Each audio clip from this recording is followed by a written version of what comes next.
My name's Mike Mays, and I am an international presenter, and somebody else is just joining in, which is good, and life coach, healer and medium. I live and work in the UK, and I also have worked in Australia, New Zealand and France. I also work online for Illuminations in Dubai, offering treatments, webinars and courses. And my name is Sandi Mays. I'm also an international presenter, life coach, medium, healer and tutor. I live and work in the UK and have also worked in Australia, New Zealand and France. And like Mike, I work online for Illuminations, where psychic and mediumistic readings combined, webinars and mediumship development courses. And just so you know, our next Mediumship Development Foundation course starts on the 23rd of October.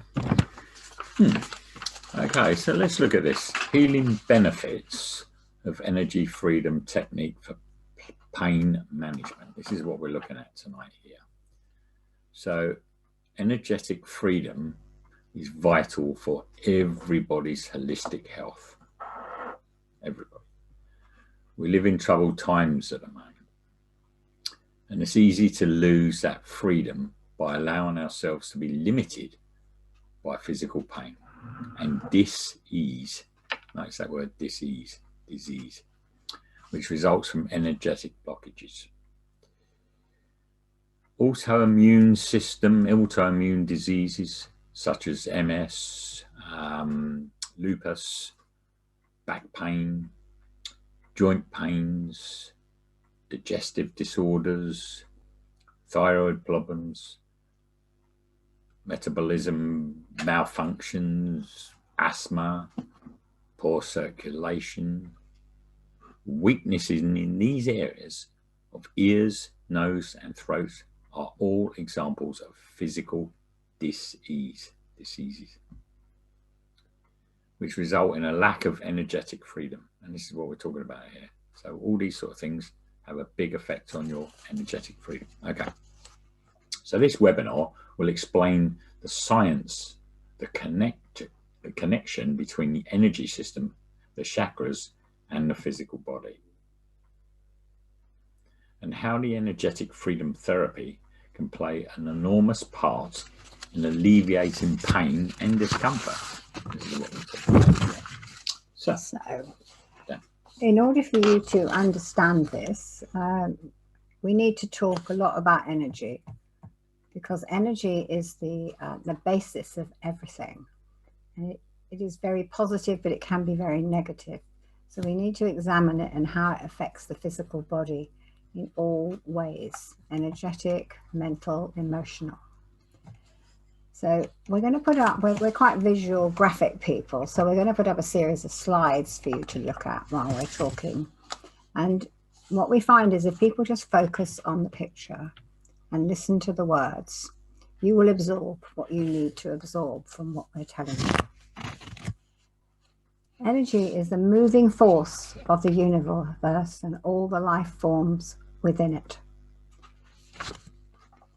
From the great spiral galaxies, thousands of light years across, to the trillions of atoms swirling in a grain of sand, the universe is composed of spinning wheels of energy.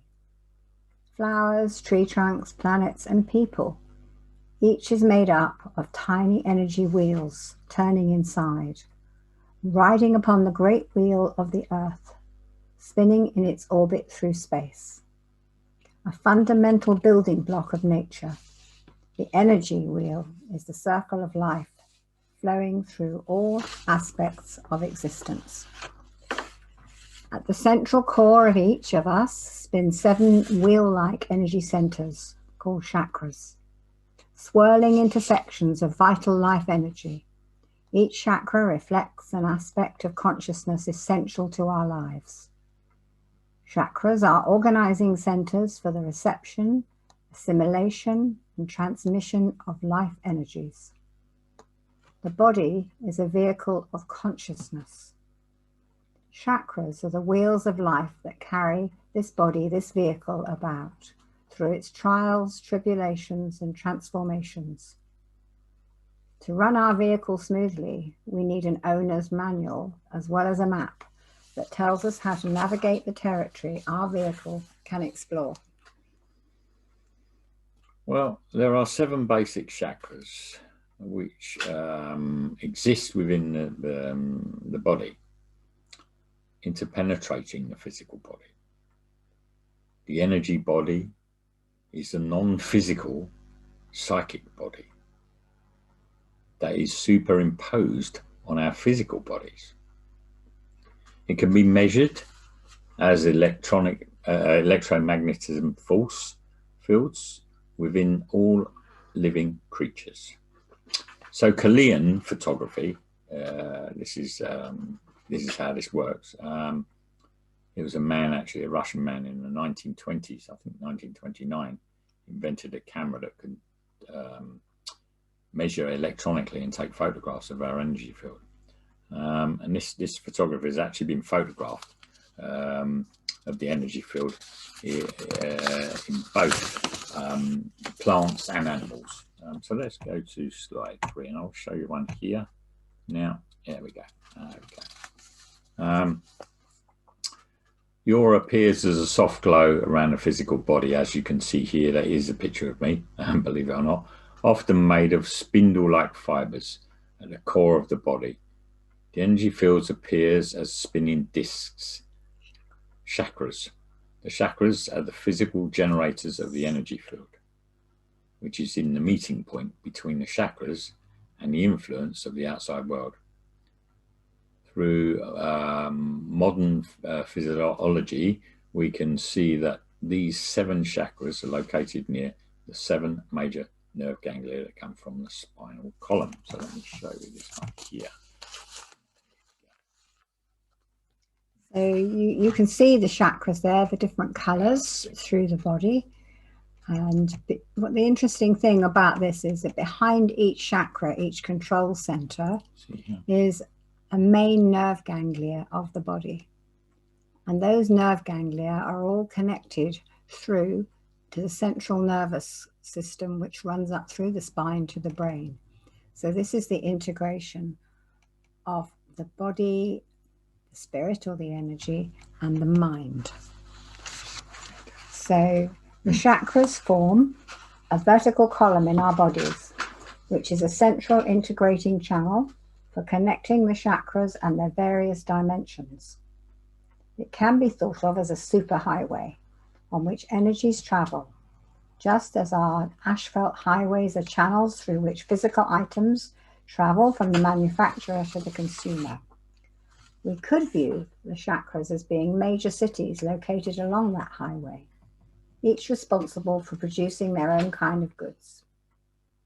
Traveling beside and around, there are also back roads, smaller roads, such as the Chinese acupuncture meridians and the thousands of other nadis or little routes. These are subtle energy conduits which Hindus have found within the subtle bodies within the energy field. Nadis can also be thought of as alternative channels like our telephone network, our electricity lines, our water pipes, where we have special channels for moving certain kinds of energies. Life means that sometimes these highways get blocked.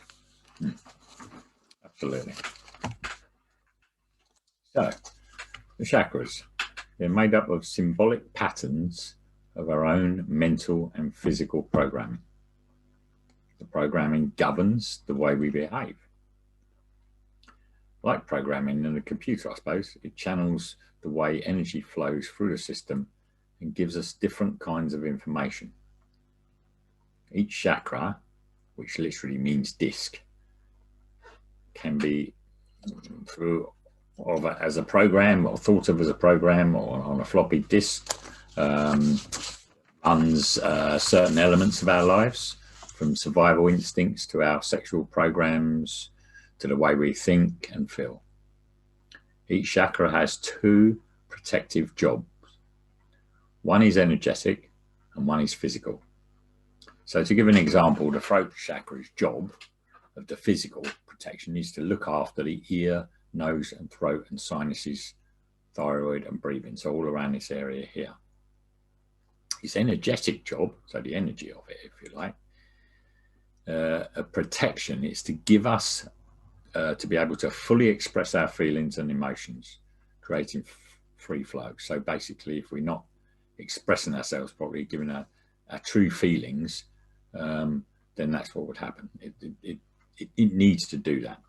So if a person does not have that free flow, so it can't express itself, if you like, the chakra will focus on the energetic protection role, and the physical protection will be neglected. So basically, if you can't speak your true feelings, that throat chakra will always go to the energetic. So it will always look after the energetic side, because it knows the physical body will pass, as ours will, and the energy with all its systems will remain the same.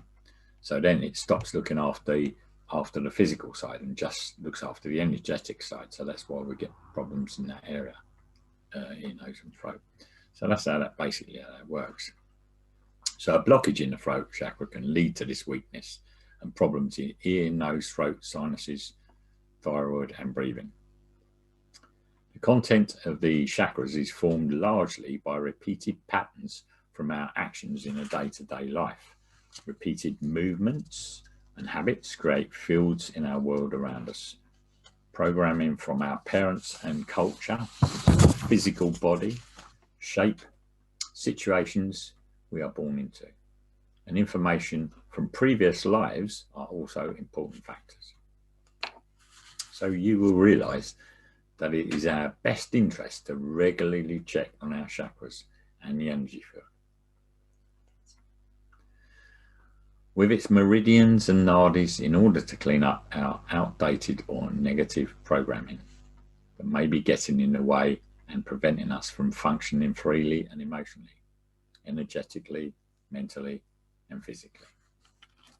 So our energy field, our chakras and our body need to be fully integrated with no blockages, limitations, weak links or breaks in order to maintain our energetic freedom.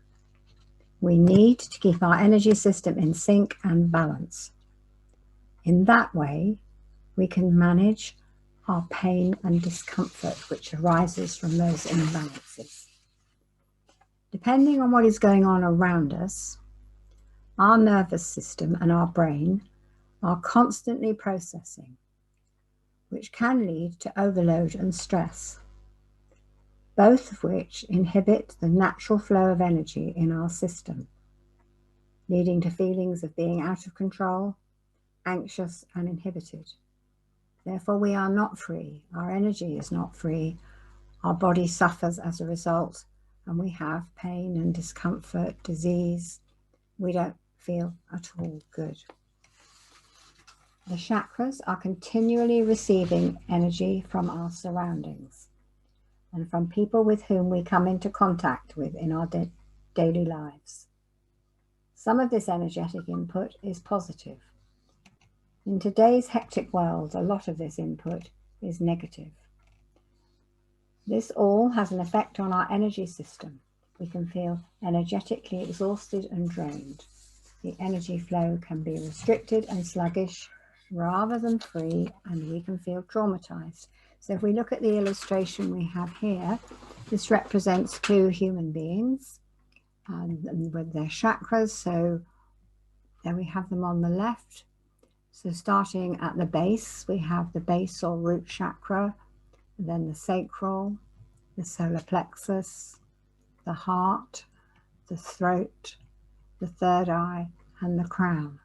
So if you look at the example on the right, you can see that this forms a column right the way down the body, like a major highway. The energy field is fastened to the physical body by those chakras. And here we have an illustration of two people together, and you can see there is a blend in the energy fields. And on that blend, there is an exchange of information. So, for example, the person on the left is picking up from the person on the right, across that blend of energy. The information comes in through the blend, into the energy field, into the chakras, through the nervous system, up to the brain, and an impression is formed. So I'm sure you all know that feeling you get when you first meet someone. Very quickly you think, oh, I really like this person, or I'm not sure about this person. Or maybe it's a place. You don't like the energy of a place. So for us, we don't like shopping malls. That energy is much too strong and busy for us. We prefer the energy of beaches and natural places. But all this information is picked up through the energy fields and that blend of the energy. So I think you're probably beginning to get the impression of how we are affected by energy. It works our whole system, and we absorb everything that is around us. Now, in today's world, it's far too busy, it's far too fast, and we get bombarded. And this leads us to be disintegrated. Disintegration of our energy, our body, and our mind. And we experience dis-ease, pain, and discomfort. So if you look at what we've got on the slide now, normally you just write those words with disintegration, dis-ease. But we've done it like this so you can realize what those words really mean. In today's world, we toss words around, we don't really think about them. But we are supposed to be integrated, and we are supposed to be at ease. But malfunctions in the energy and the chakra system lead to disintegration and dis-ease, which can result, and often result, in pain and discomfort. Our energy flow is impeded by the circumstances of our lives. We lose our energetic freedom, and physical pain frequently is experienced. So let's have a look at which chakra is responsible for the various ailments which we suffer. How does it manifest? What happens? How does it get to us? Which part of the body is affected by this? And we're going to show you, we're going to go through them one at a time, and you will see emblems, pictures, which actually represent each chakra. And we're going to talk you through what the association is between the chakra and various parts of the body and the problems within those parts of the body. So if we just take the root chakra, if you like, so the base chakra, as often called the root chakra, this causes problems with, so if you've got an out of balance base chakra, if you like, it can cause, in the physical, it can cause problems with legs, bones, feet, rectum, colon, the adrenal glands. We've also got the kidneys, the autoimmune system, e.g. MS, multiple sclerosis, lupus, things like that. So if I was just add a bit about the root chakra, this is the chakra that actually relates to our tribal connections, our family connections. And at that time in our lives when we're closely connected to our families, our decision making, our experiences are hugely, hugely affected by family. And this is quite right, because as children and young people, we need that influence. And that's what that chakra is connected to, as well as grounding us on this planet. Quite. So then we go on to the sacral, which is the reproductive side of it, if you like. Sacral chakra is also very important. It's responsible for malfunctions in, right, ovaries, which is probably quite obvious, testicles, kidneys, the uterus, and the lymphatic system. So again, if you've got problems in that area within the sacral chakra, not working properly, then those are the sort of malfunctions and problems that you're going to get on the physical side again. And we are talking about physical side on all of these. Energetic side is slightly different. Yeah. I mean, because this webinar is very much about pain management. And what we're trying to show you is how pain and disease and discomfort actually are created by the chakras.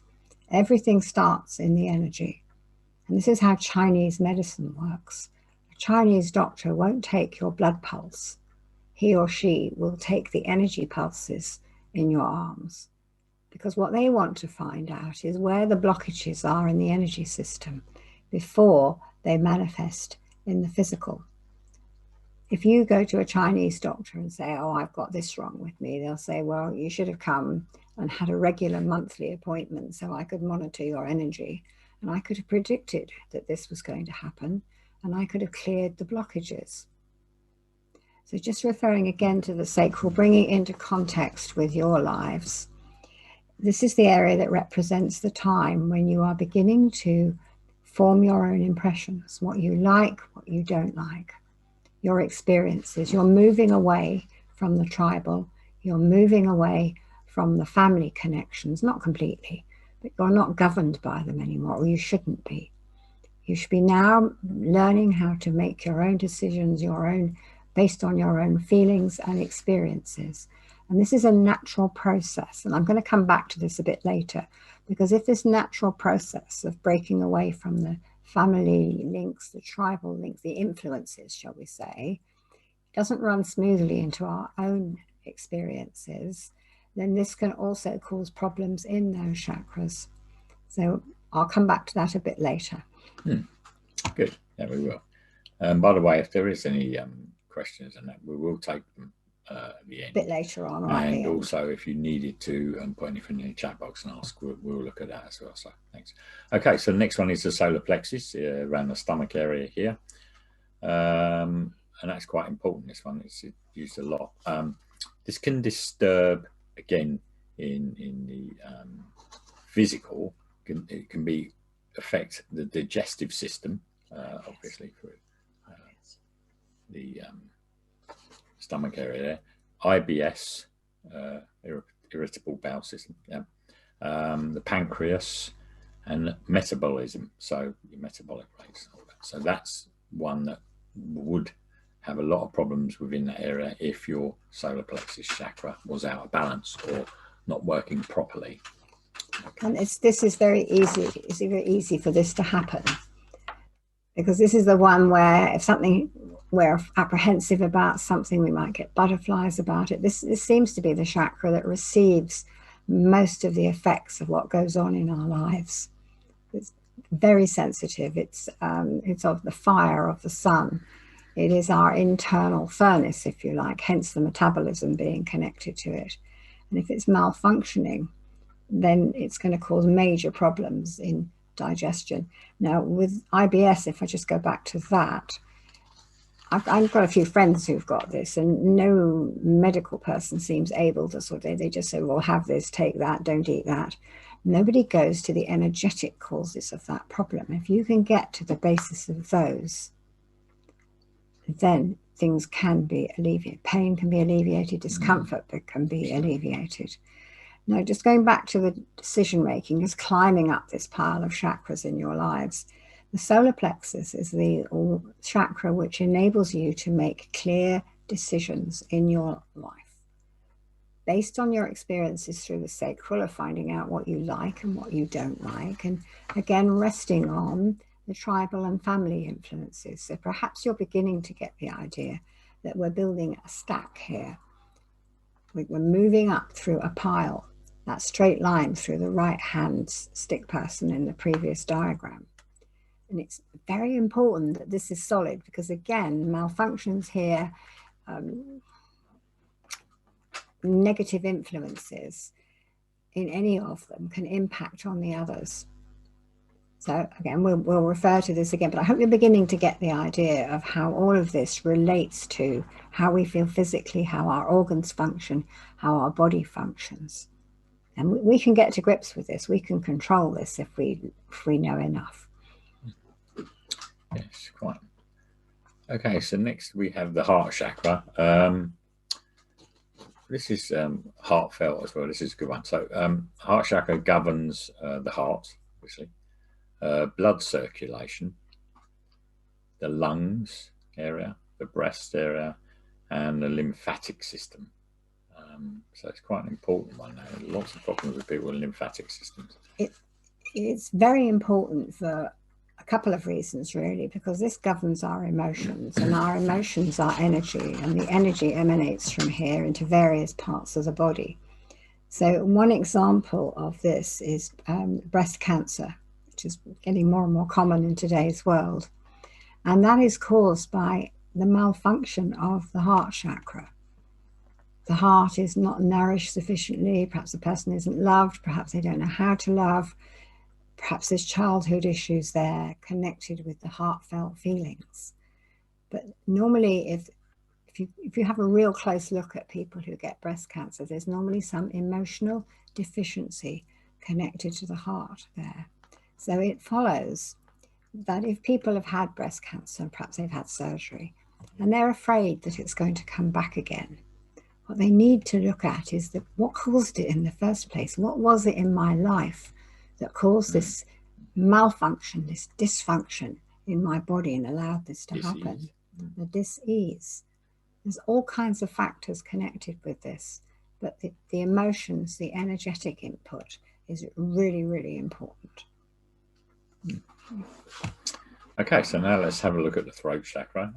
As we spoke earlier on about the throat chakra, this can cause weaknesses in the throat, the mouth.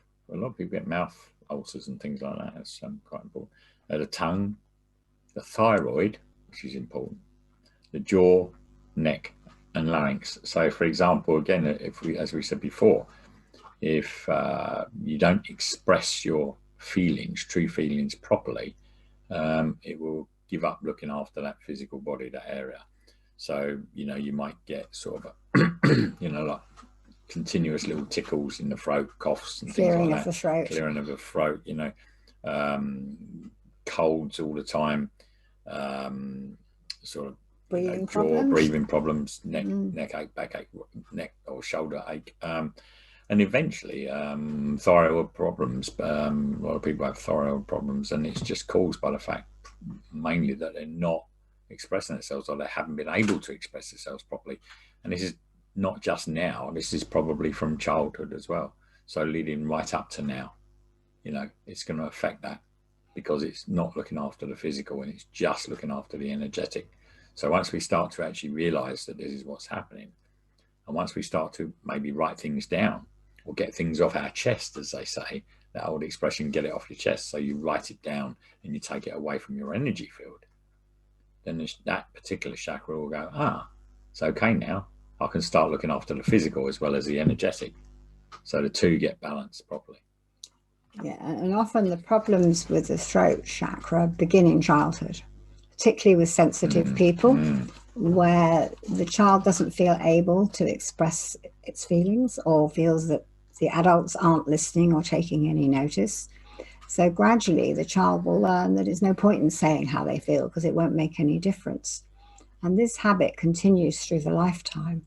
And what this results in is like a mass of unexpressed emotion held in the energy field, because it won't move. And this is what that chakra is trying to do. It's trying to get all this emotion to move along, to flow freely, free flow.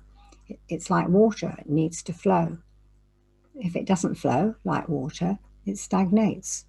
So you end up with this log pile, this jam within that chakra, which is resulting in physical problems.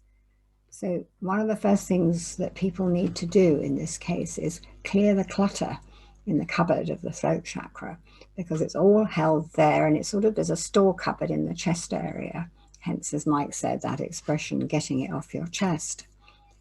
Now, I can give you a little hint about that. If you want to clear it all out to have a fresh start, you need to get a big piece of paper, clean paper, and the bottom of the paper is as far back as you can remember in your life. And the top of the paper is now. So go back as far as you can remember, and coming up the page, make little marks and little notes of incidents where you remember where nobody listened, it wasn't fair, you couldn't say how you felt, or if you did, nobody listened. Bring it all the way up to the present. And what you've got on that paper is everything you've been storing over your lifetime. And the act of writing it down actually moves the energy from within your system, within your throat chakra, onto the paper. It's a big clear out of the cupboard. But of course, we don't then want to put more clutter back. It's like if you clear out the cupboard under the sink, you take everything out and you think, oh, I haven't used that in a year, I won't have that. I won't put that back. We have to be careful not to put back unexpressed emotions. So from the point forward, when you finish this exercise, from that point forward, try and say a little more about how you feel. Try and keep that chakra healthy. And it's going to be difficult if it's the habit of a lifetime, but just get into the habit of writing down anything that you haven't said. Keep it in a notebook. And that notebook will give you a lot of information about you as a person, how you function, why you've got these blockages, why you don't feel free, why perhaps you've got problems in the areas Mike described. It is literally clearing it out and letting it flow. I look at it, it's a bit like, I don't know, cleaning a cooker or something. You know? If you leave your cooker and you don't clean it inside for maybe, I don't know, a couple of months or whatever, all that grease, if you like, starts to build up and it gets all around the wiring and the other bits and pieces. And then one of the switches will go wrong or something will happen to it. But if you clean it every month or every week or whatever you do, you're actually making it healthy, and you're looking after it, and you're giving it the service that it needs. So chances of it breaking down is going to be a lot less than if you didn't clean it. Or same as putting oil in your car. Whatever it is, you need that lubricant. You need that way to be able to keep it functioning in the right environment, if you like. So that's how I look at that. Bit of a funny way of looking at it, but well, so, it's your way. Yeah, so everybody has different ways. Some weird ways of looking at things, yeah, but never mind. It's good compared to who, it all depends. To who, yeah. So let's have a look at the third eye chakra now. The third eye chakra here. This one links to the pituitary gland, the ears and the eyes, the head, the pineal gland, and the brain.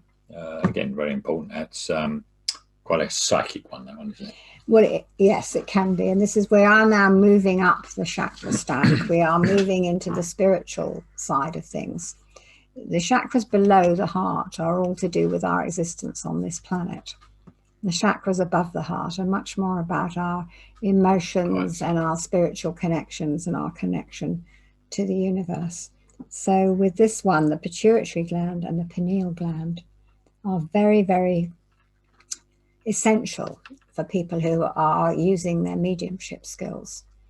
And just in case you thought you hadn't got mediumship skills, everybody in the world has. It's just that they are buried quite deep in people. Modern world kind of tends to desensitize us. But those glands, the pituitary and the pineal, are very integral in our telepathy. So people like the Aborigines who live naturally, they read telepathically automatically. And those glands of theirs are really, really sharp and functioning well. But then they live naturally. We don't in the world we live in. And therefore, again, this chakra is going to get blocked. And it will result in problems in that area. And it will result in problems with, perhaps with the brain, perhaps with Parkinson's or Alzheimer's. So we just need to take a bit of control of this and but above all, be aware. If you have the full knowledge of how your energy system works, you have the full knowledge of how to keep yourself holistically healthy. But we're here to kind of give you a bit of a hand with this. Okay, so we'll now look at the last one, the crown chakra. Again, this is a little bit like the third eye in this, as it's in charge of the pituitary gland, again, the pineal gland, and the upper part of the brain. So that's how that one works. Well, I want to say a little bit about that, actually, because this is the chakra that connects us to the universe, connects us to the spirit world, that place from which we came. And I expect you know that when a baby is born, there is a soft patch in the center of the top of the skull called the fontanelle. And this gradually closes over as the child grows. Now that soft patch, that gap there, is actually that child, that baby's link to the place it came from, to the universe, to everything, to all the energy that there is. And it is the same for all of us. We all need to stay connected with universal energy because it tends to be healthier than the energy of the surroundings in which we live. And again, with mediumship, because that's what I know about, it's absolutely essential that we stay connected with that. And the colors of those illustrations that we put there, those are the colors of the chakras. And when they're out of balance, those colors don't shine bright. They become murky and dull. And that is where the expression off color comes from. You may have heard that.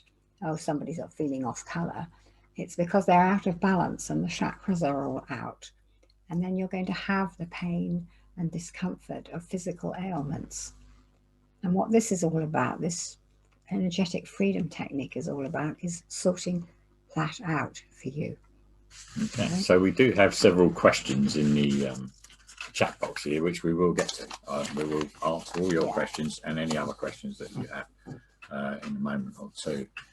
So my energetic freedom technique, if you like, the way I do this, leads to alleviation and management of the physical pain and disease. Okay, so energetic freedom is vital for everyone's holistic health, and I'm dedicated to granting that freedom to as many people as possible, and that's my aim here. We live in troubled times at the moment. It is quite bad at the moment, at this moment in time, and it's easy to lose that freedom. I don't want you to do that. So bearing in mind any pain and problems being experienced by my client, in this case you, if you like, I work deep within in the energy system of a client, scanning and scanning every part of it for blockages, breakages, limitations, imbalances, and lack of synchronicity. I then recalibrate the energy system. So I'm going down these chakras and do that. Rebooting it, if you like, enabling repairs and rebalancing to take place. And that's how I do this, because I'm in that certain mind and state, and I can get to see all this and do this for you. I pay particular attention to the chakras, and that's the main focus of this. The control centers, if you like, as well as the meridian lines and the nadis. The result is that my client's integration of energy, body and mind, is restored to enable optimum performance of their energetic distribution system. A bit like that car again. I look at it as, you know, like if you have your car serviced every year, major service, you know, it's going to last you, it's going to do you well. You know, if you forget to have it 1 year, 9 times out of 10 you get blockages. I don't know, something goes wrong with the oil or whatever it is, and that's how it is. But that's the way I look at it, which will result in holistic health and well-being. I mean, that, you know, it stands to reason that's what's going to happen. You'll also experience alleviation of the discomforts of pain. So sometimes when I'm doing this treatment, I'm not actually saying that I'm going to stop all problems, but I can certainly alleviate a lot of the problems that we have, especially pain and discomfort. I've worked with a lot of people that unfortunately have illnesses that are probably way beyond any of our controls, but at least you can alleviate their suffering. And then if you can do that, that makes them feel better anyway. And 9 times out of 10, they'll start to get better themselves. And the diseases may go away because their energetic system is back up to par. So yeah, just come to, so they receive it and feel energized and empowered. So you will feel energized and empowered after this treatment that I do. In the final part of treatment, I'll give the client an analysis and a report, if you like, of any chakras, the blockages and breakages and limitations, imbalances and areas which were not synchronized and causing problems. So basically, when I'm going up and down the chakras, I know which one's out of balance, and I'll reboot that, if you like, and I'll refix that, and I'll move them, either speed them up or slow them down or whatever it is, and make them more colourful as they should be, because each one's got a colour, and sometimes that colour gets murky. So I shall make that more vibrant, if you like, colour. So it rebalances everything, puts everything into its proper, how it should be, if you like. So the big service on the car. Also provide details of the recalibration work I carried out. So basically I'm going to say to you, this is what chakra was out, this is how it is, this is what's happened, this is what I've done.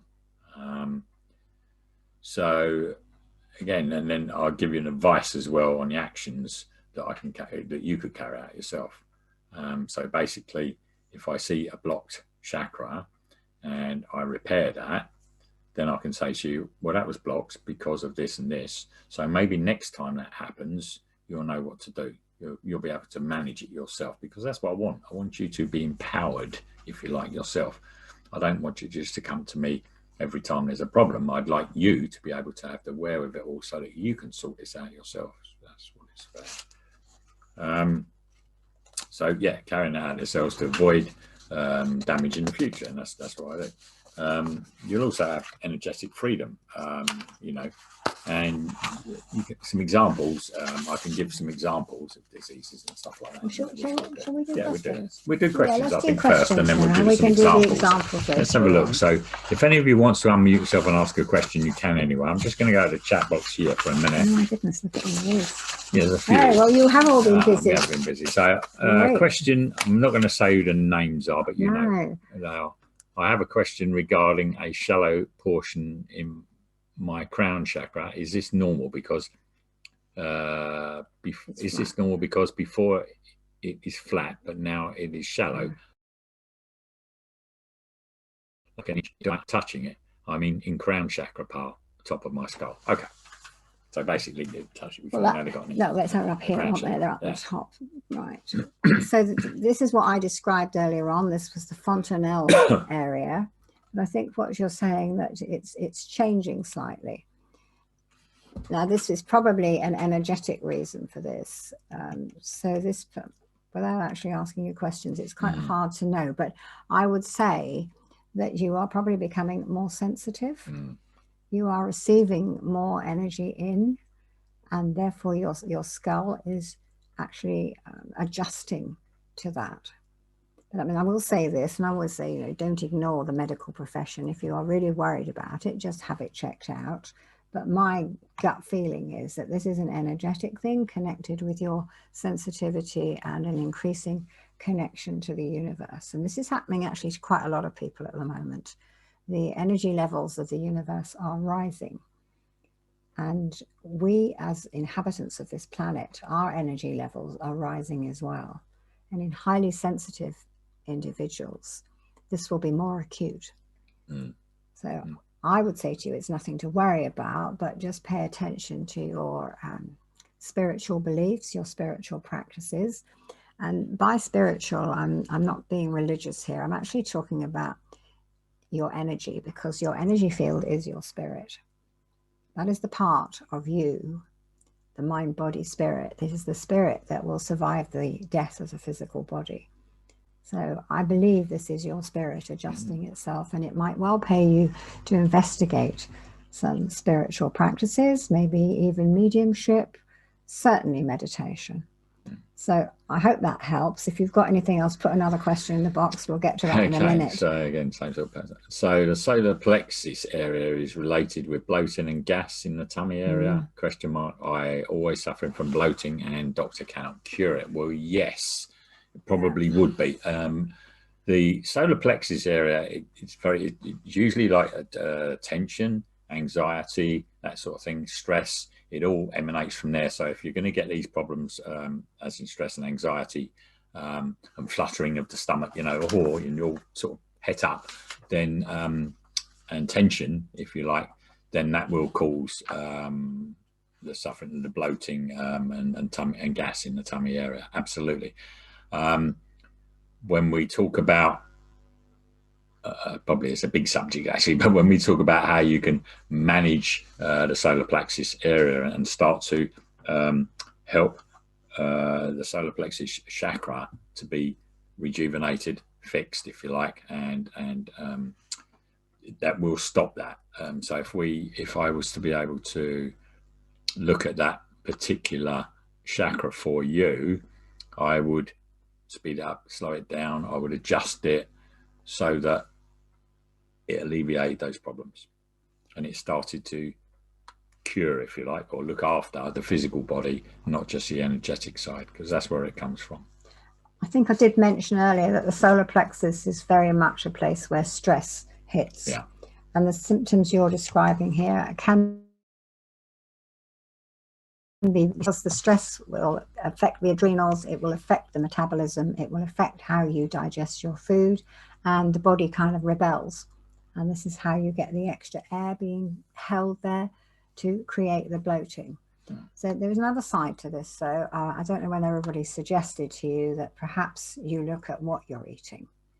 So perhaps just test what foods is it in particular that causes that to happen? Is there a relationship between what you've eaten and the degree of bloating? So you might be able to do some detective work there, but most definitely the health of that solar plexus chakra, really, really important.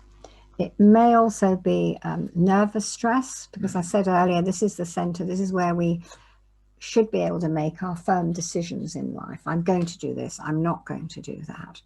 If you've got issues in the sacral and the root chakra arising from childhood through adolescence up to adulthood, this can have an effect as well, because this is the chakra that's responsible for your digestion, and you're describing here digestive disorders.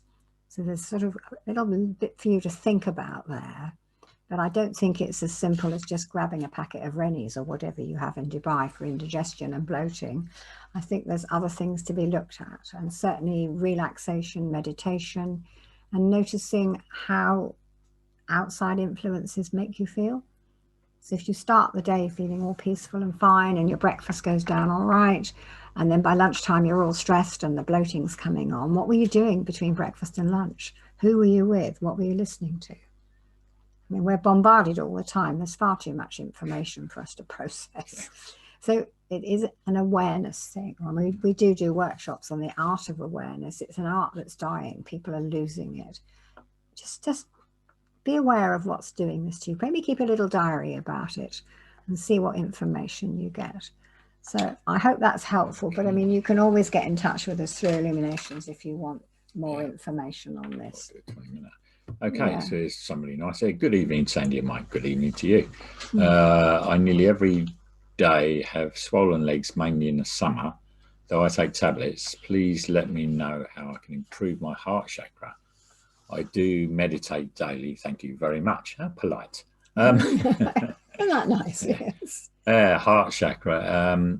That's funny. But the heart chakra, heartfelt. You know that word, heartfelt. I mean, this can be from lots of things. This could be from stuff in the past when you're a child, all sorts of things kind of coming up. Whether you've it could be family issues, it could be part to do with loving, it could be how you do or don't love, care. Well, actually, a lot of it is loving yourself. Yeah. To balance the heart chakra, you need, first of all, to love yourself. You need to go within and start noticing what you need.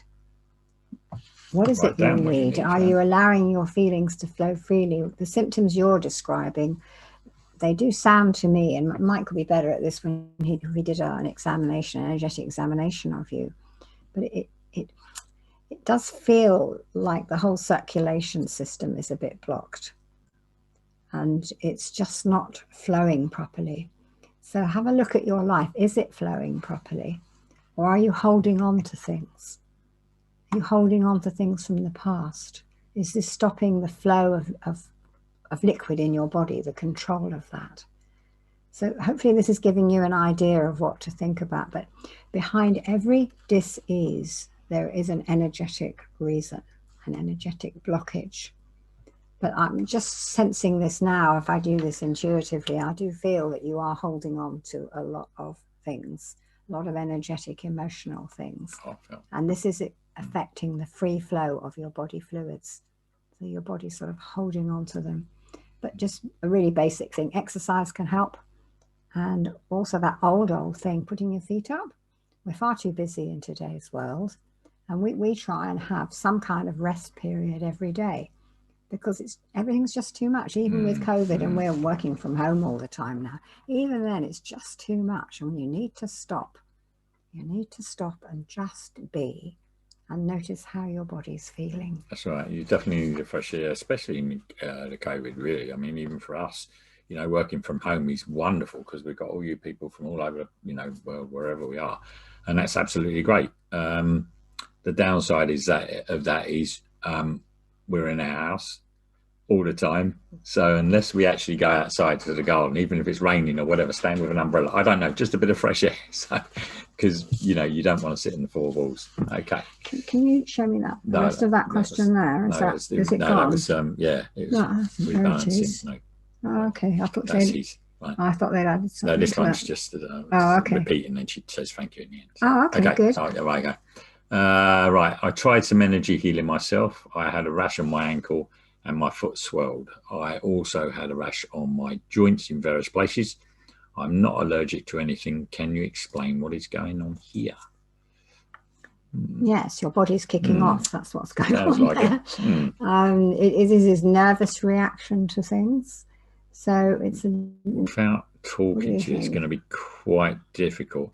Rash, normally allergic like that, if you're not allergic to anything, normally that would be some kind of anxiety or stress within your body, or sometimes it can be maybe a lack of confidence or something like that. Because when if you're lacking in confidence, you get very, very nervous, and what happens is when you're nerves, it gets on your nerves. Literally, it comes out in all different forms. Sometimes it can come out in achy shoulders or backs or whatever, and other times it will come out in a rash.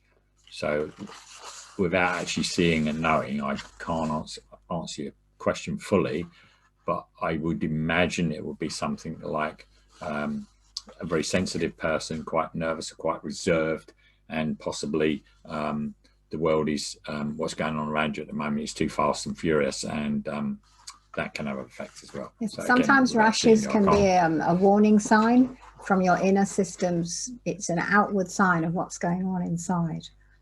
So just try and notice what's causing you stress, and also notice when these rashes come, what's been going on in the lead up to that. But certainly, I think you said you do meditate. That has got to be useful. But there's obviously something that your system isn't coping with. There's something that's too much for you.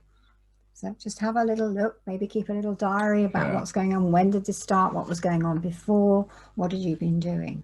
It's not unusual in today's world. You really, none of you are alone in this. The world is full of people suffering from things caused by anxiety and stress, which they can be treated. If you can treat those early on, then you're not going to get these physical signs.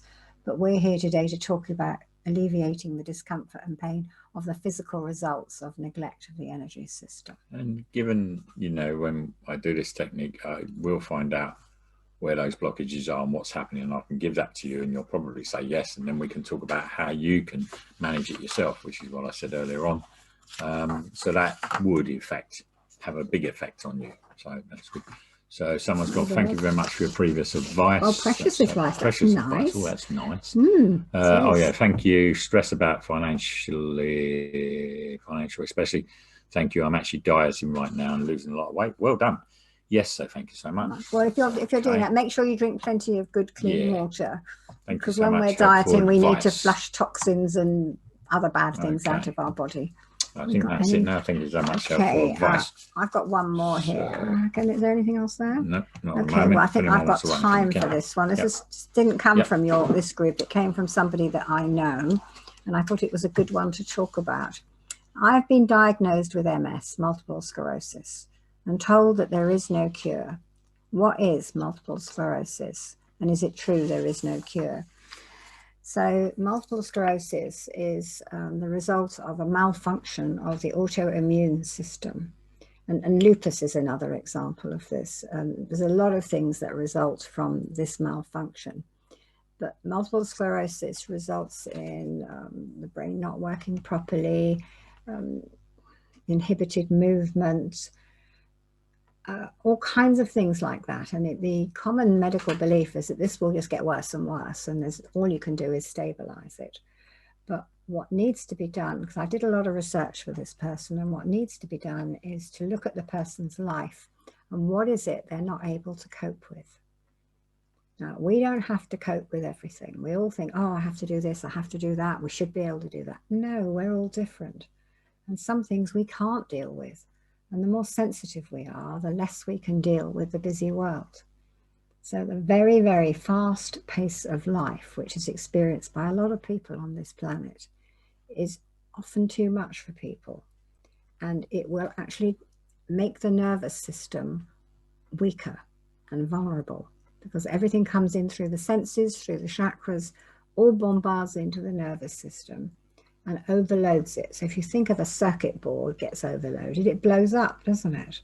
And this is what goes on. Multiple sclerosis. Sclerosis literally means scarring. It means scarring of the nervous system caused by overload. Now, the simple way to stop this and allow that nervous system to repair itself is to remove the stresses which are causing it.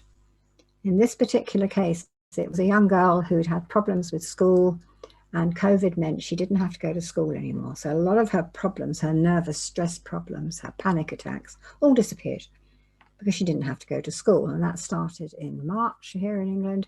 She never went to school all summer. And then recently she started college. So she's back traveling on a very busy bus. She's surrounded by many, many people. She took about a week of it, and then the multiple sclerosis broke out. She ended up in hospital. They'd given her loads of drugs and said there's nothing we can do. But actually we're now treating her and making her realize, allowing her to realize that the right choices with what she's doing will help. So she's changed her college course. She's not doing a pressurized one. She's doing photography, which she loves. And guess what? She's improving. She's getting better. So there is always something that can be researched. So never, ever accept what you're told. Just, okay, well, that's it. Do your own research. Have a look into your own energetic systems. Have a look behind the scenes in your body. Take control. It's all right. You can do this so long as you have the right information. So have we got any other questions? We've got one here. Someone's just come in. How long should freedom technique be practiced for anxiety? Anxiety. Oh, there's another one. There's another one.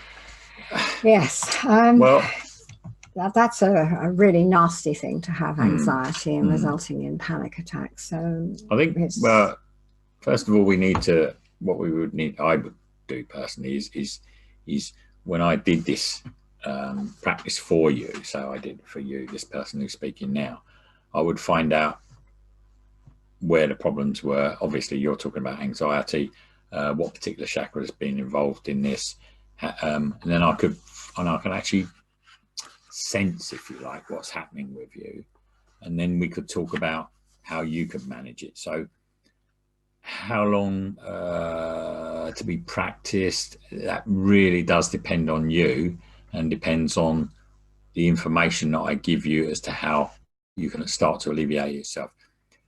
In most cases, you should find a big difference quite soon after you've had this treatment with myself.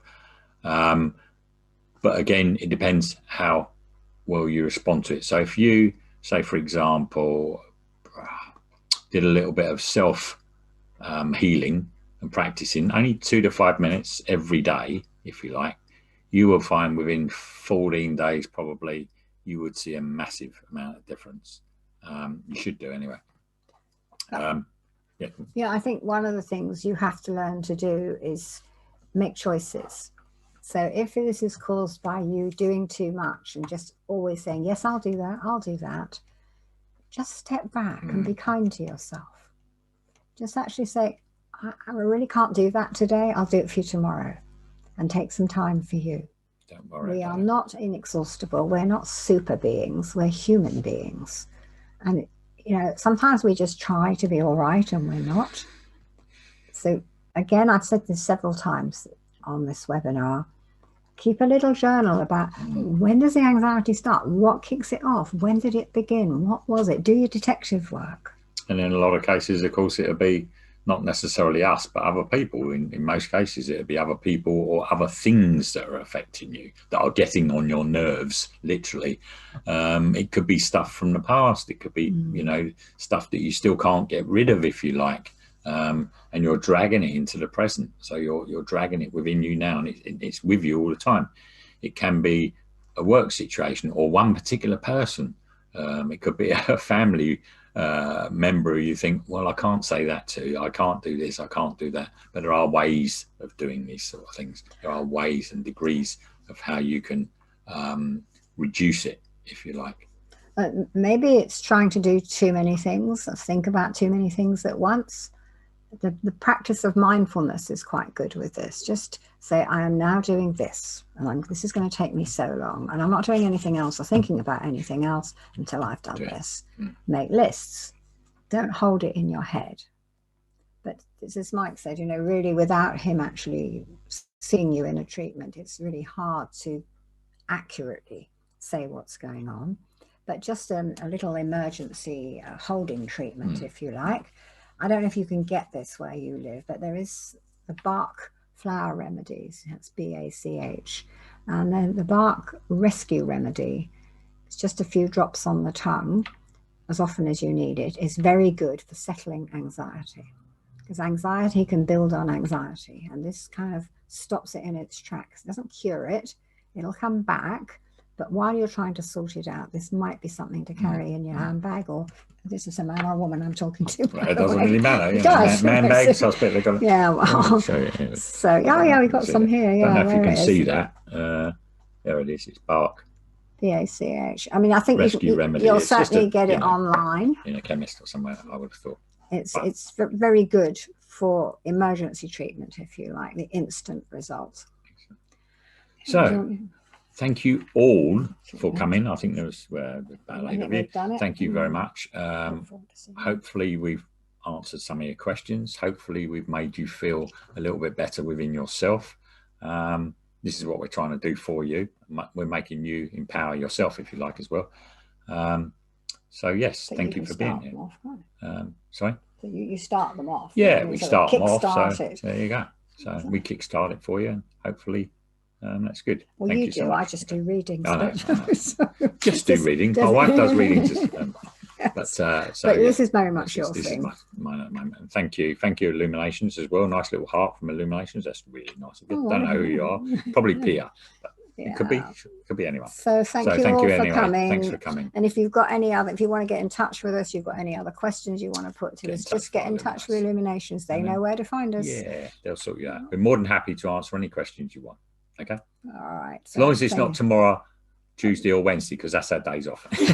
All right. No, we would. No, that's not true. We would do it anyway. All right. All right. Thank you. Thank you. Take care. Be safe. Yes, be safe.